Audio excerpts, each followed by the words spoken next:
जीवन सुख में है लेकिन तथास्तु में नहीं। धामरा संघ में ग्रीष्मकालीन कवि सम्मेलन आयोजित। राउरकेला शहर के अग्रणी साहित्यिक एवं सामाजिक संस्था धामरा संघ द्वारा ग्रीष्मकालीन कवि सम्मेलन का आयोजन किया गया। संघ के अध्यक्ष प्रशांत कुमार बेहरा की अध्यक्षता में आयोजित इस कार्यक्रम में प्रसिद्ध कथाकार मोनालिसा मिश्रा मुख्य वक्ता के रूप में शामिल हुई। उन्होंने जीवन जीने की कला विषय पर अपने विचार रखते हुए कहा कि जीवन ईश्वर का एक दिव्य उपहार है और प्रत्येक जीवन का एक उद्देश्य होता है। जीवन सुख में है लेकिन केवल तथास्तु, जो चाहो वह मिल जाए से नहीं मिलता। कर्म, प्रेम और ईश्वर पर विश्वास ही जीवन जीने की सच्ची कला है। मुख्य अतिथि समाज सेवी शैलेश तिवारी ने कहा कि जीवन बहुत छोटा है।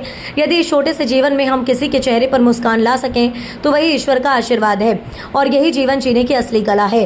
कार्यक्रम की शुरुआत में संघ के महासचिव भगवान राउत ने स्वागत भाषण दिया और संस्था के उद्देश्य पर प्रकाश डाला। कार्यक्रम का संचालन कवि सुशांत कुमार नायक ने किया और धन्यवाद ज्ञापन निरंजन करण ने प्रस्तुत किया।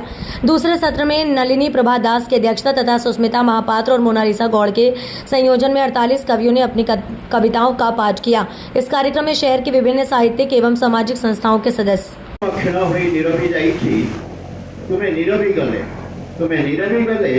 बैशाखरे फुकुनी आ कृष्ण चूड़ा कलरबरे फाटी पड़ुनी चतुर्दिग ज्येष्ठरे आउ पातरा भूईरे झर झर होई झरणाटीए होई हसी दिए थरुटीए मन खोली हसी दिए थरुटीए मन खोली देखिब मो कलम मन चल चंचल हेब तुमको आधार करी अजस्र कविता पृष्ठा पर पृष्ठा मंडन करी जीव मो हृदय डायरी रे आउ से कवितारे केवल तुमे नायक से कवितारे केवल तुमे नायक थिब केवल तुमे सेथिपाई नीरवी जाइथिबा स्वर को प्रगल्भ करी दियो आउ मो कलम मनर प्रेरणा तुमे पालटी जाओ आउ मो कलम मनर प्रेरणा तुमे पालटी जाओ। नमस्कार, धन्यवाद।